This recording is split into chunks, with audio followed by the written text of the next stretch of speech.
Jéssica, eu tenho 24 anos, eu sou de Guarulhos. Atualmente eu faço pedagogia na Unip, estou no terceiro semestre e consegui a minha bolsa através do ProUni. Meu nome é Henrique de Oliveira Santos, eu tenho 18 anos, eu moro em São Bernardo do Campo, na DC Paulista, e eu estudo pedagogia na Faculdade de Educação da Universidade de São Paulo, a FEUSP, e eu estou atualmente no primeiro semestre. Meu nome é Maria Alessandra Silva de Moraes, eu tenho 38 anos, resido na cidade de Breves, no Pará. Estudo na Universidade Federal do Pará, onde curso pedagogia e estou no quinto semestre. Meu nome é Miliana Passarelli Bial Herrera, tenho 41 anos, atuo na cidade de São Paulo, sou coordenadora pedagógica de uma escola de ensino médio, uma escola pública de ensino médio. Estou na educação há 17 anos. Meu nome é Annelise de Farias Lence, eu sou professora, tenho 40 anos de idade, sou professora de inglês numa escola pública aqui do estado de São Paulo e sou diretora de uma escola privada. Eu comecei nessa profissão aos 14 anos, fiz o magistério, fui auxiliar de sala de Fundamental 1 durante 4 anos. Quando eu terminei o magistério, fiz o curso de letras, depois fiz pedagogia e sou pós-graduada em gestão escolar. Eu escolhi o curso de pedagogia depois que eu tive uma experiência dando aula para um jovem autista que tinha bastante vontade de aprender, era uma pessoa bastante participativa, e aquilo foi tão intrigante, a forma que ele se encaixava de um jeito tão espetacular naquela sala e tornava a sala um ambiente único, um ambiente prazeroso de aprender. E eu vi que o lugar de qualquer e todo tipo de pessoa é dentro da escola, é dentro de um ambiente de aprendizado e é dentro de um lugar que ela se sinta confortável e seja um ambiente prazeroso. E também no ano passado eu acabei sofrendo bullying por ser membro da comunidade LGBT, então eu acho que cursar pedagogia seria uma forma de poder ensinar e, acima de tudo, mostrar para jovens e crianças que a escola pode ser um ambiente acolhedor e também de autoconhecimento. Escolhi pedagogia porque, além de eu adorar atividades lúdicas e adorar crianças, eu sempre pensei em fazer alguma coisa que fosse bastante gratificante para mim, que tivesse bastante significado. E a pedagogia, ela permite que a gente possa fazer sentido na vida de outras pessoas. Eu escolhi fazer pedagogia porque era uma área muito promissora aqui no meu município e aqui no meu estado também.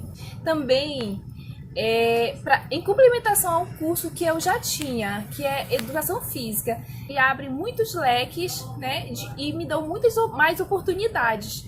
E a princípio foi por isso, mas estudando, cursando, né, eu pude perceber que é uma área apaixonante. E sem falar que é uma área muito importante, tanto para conhecimento pessoal, como para o conhecimento com os alunos, conhecer a criança de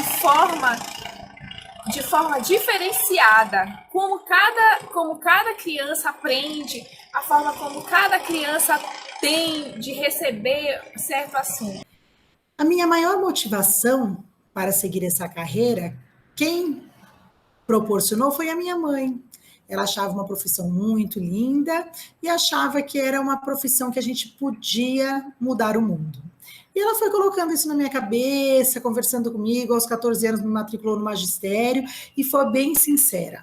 Ela falou o seguinte: olha, se você não gostar, quando terminar o magistério você segue outra carreira, mas experimenta antes de falar que não gosta. Primeira vez eu já me apaixonei por essa profissão e não pensei em nenhum minuto, nenhum momento, nunca titubeei se era isso que eu queria seguir. Estava decidida, era isso que eu queria seguir. Eu já possuía 2 graduações, eu tinha uma licenciatura e um bacharelado, quando eu senti a necessidade de fazer pedagogia. Queria fazer pedagogia para ampliar meu conhecimento na área da educação e também as possibilidades de crescimento nessa área, né? Porque desde que eu percebi o impacto que tem a educação na vida de um estudante, eu percebi que era ali que eu gostaria de atuar, que eu quero atuar e que eu vou atuar. Eu acredito que a educação, de fato, é libertadora e tem uma parte do Paulo Freire que eu gosto muito, que ele fala que as nossas palavras são o nosso mundo, e o mundo é meio que as nossas palavras. Eu acho que o pedagogo tem um papel muito importante em transformar as palavras de crianças no mundo delas e tentar construir um novo mundo, não só dentro delas mesmas, mas também para toda a sociedade, porque essas pessoas vão ser o futuro da nossa nação, elas vão ser o futuro de todos nós, e eu acredito que isso é muito importante, e é uma frase que me toca muito. Como o Freire mesmo dizia, a educação é um ato político.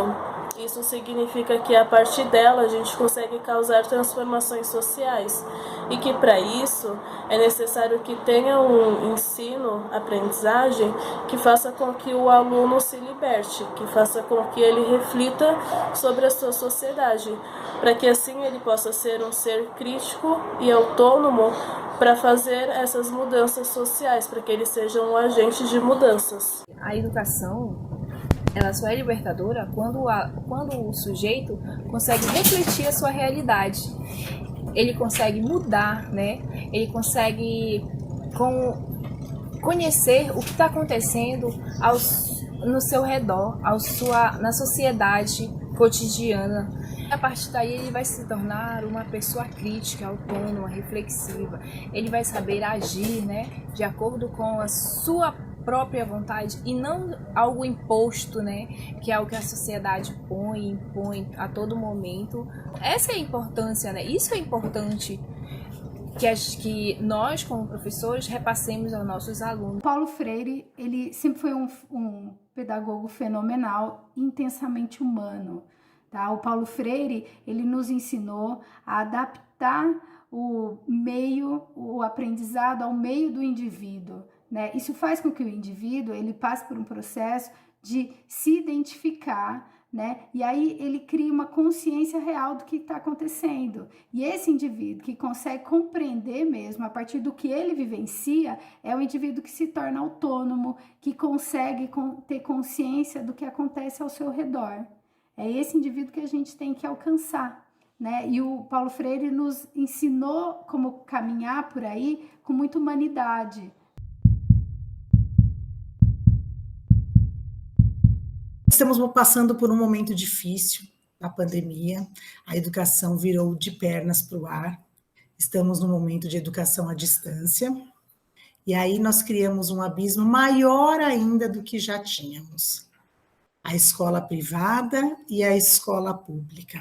Os alunos da escola privada estão continuando com as suas aulas, cada escola do jeito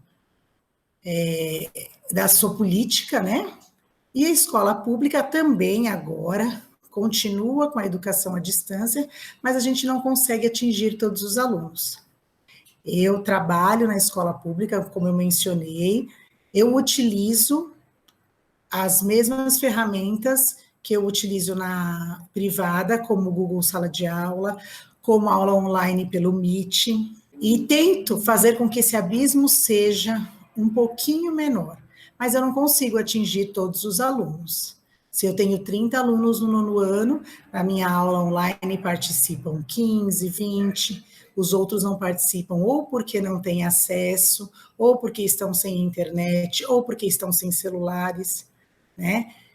Então, esse abismo é o que preocupa. O EAD é uma modalidade de ensino muito promissora e de muita importância também na sociedade que hoje nós estamos, nesse momento, né? Eu vejo ela como uma oportunidade para todos que desejam fazer uma graduação. A internet tem as suas limitações. Levar essa informação a todos fica difícil, né? Há uma dificuldade muito grande, porque nem todos têm acesso, nem todos têm materiais necessários, né, para poder estudar em casa, porque, principalmente no município assim, onde eu resido, a internet não é tão boa, né? Eu vejo também que o aluno, para que tu seja um bom aluno, você tem que ter muita autonomia na hora de sentar, na hora de estudar.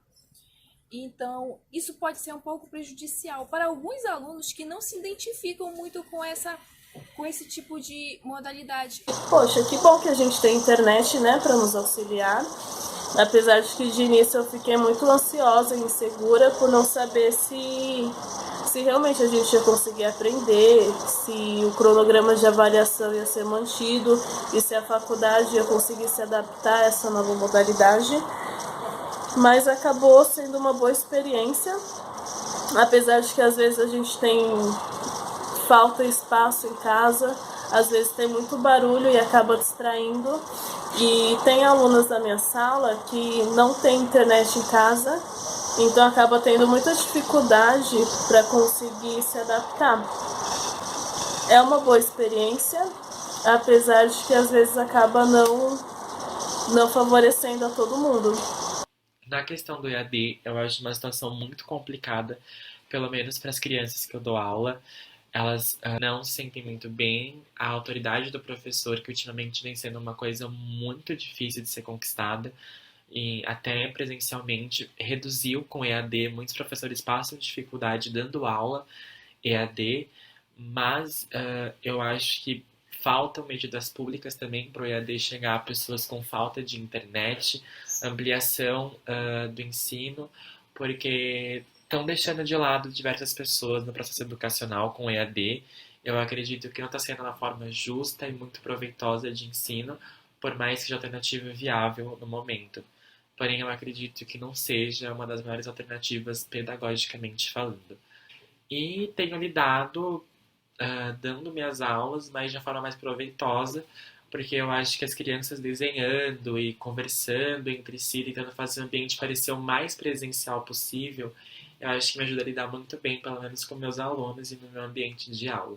Pois, no entanto, eu não estou tendo aulas EAD na Faculdade de Educação da USP.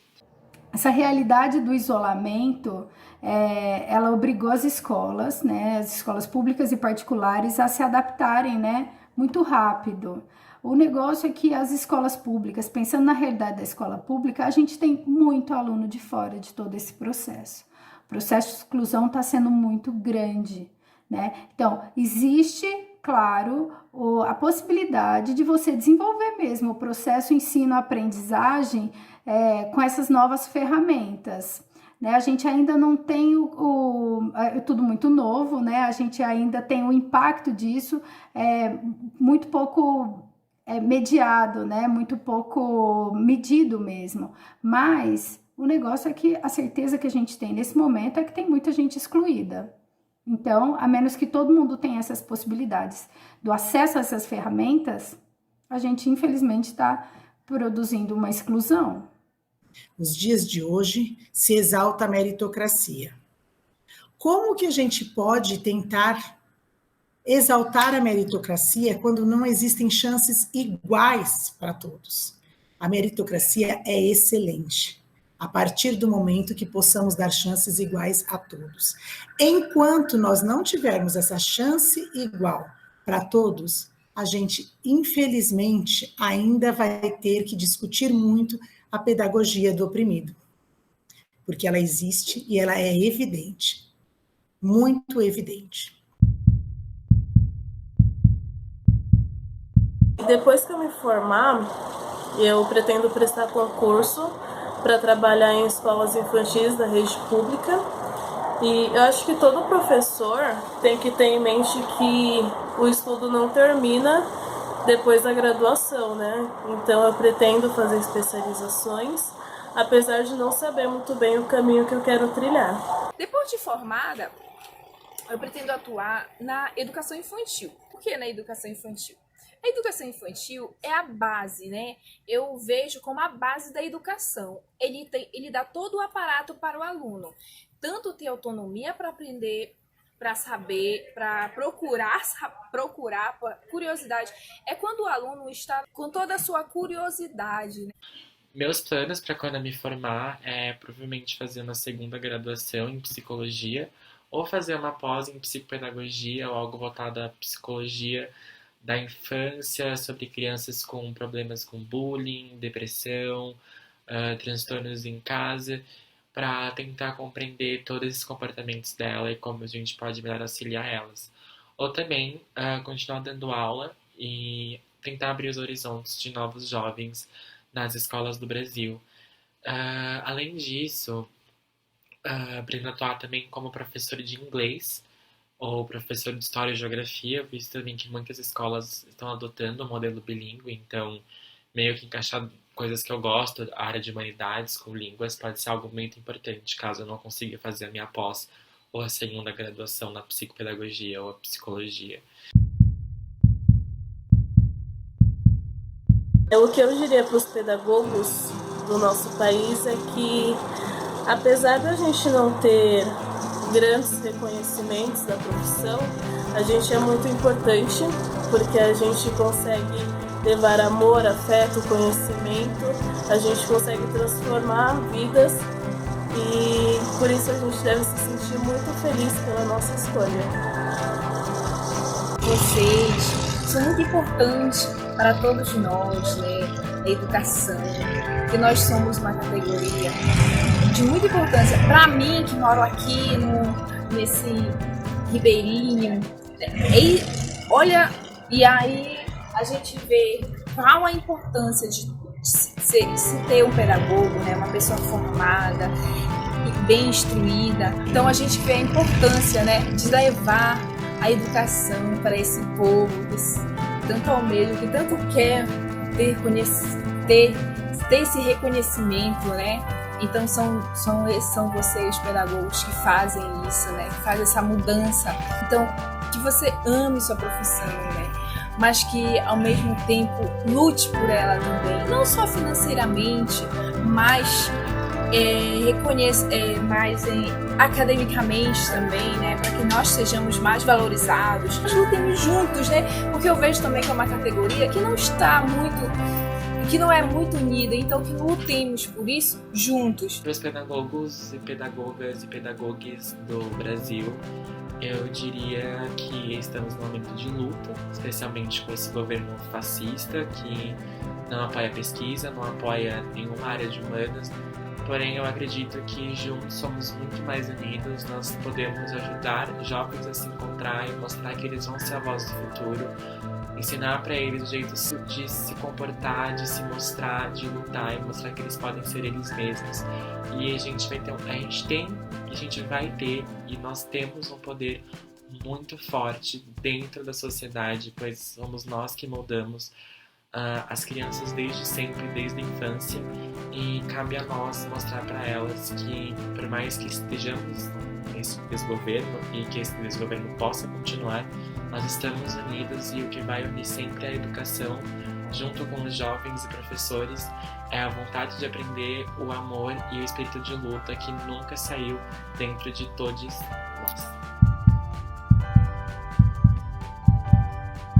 Bom, a educação ela é a principal ferramenta de produção de justiça social, né? Então, o que eu falo para os meus colegas pedagogos, novos pedagogos, é que é tão necessário, é vital o nosso trabalho, ainda mais nesse cenário de descrédito total dado pelo governo à ciência e à educação. Então, nós temos muito trabalho pela frente e é um trabalho vital para a sociedade que a gente vive. Se ela quer crescer, se ela quer ter justiça social, a gente é muito importante. Bom trabalho. Aos pedagogos, aos futuros pedagogos, o que eu mais gostaria de dizer é: ame sua profissão, dedique-se, seja determinado e não crie abismos. Faça o seu melhor aos seus alunos.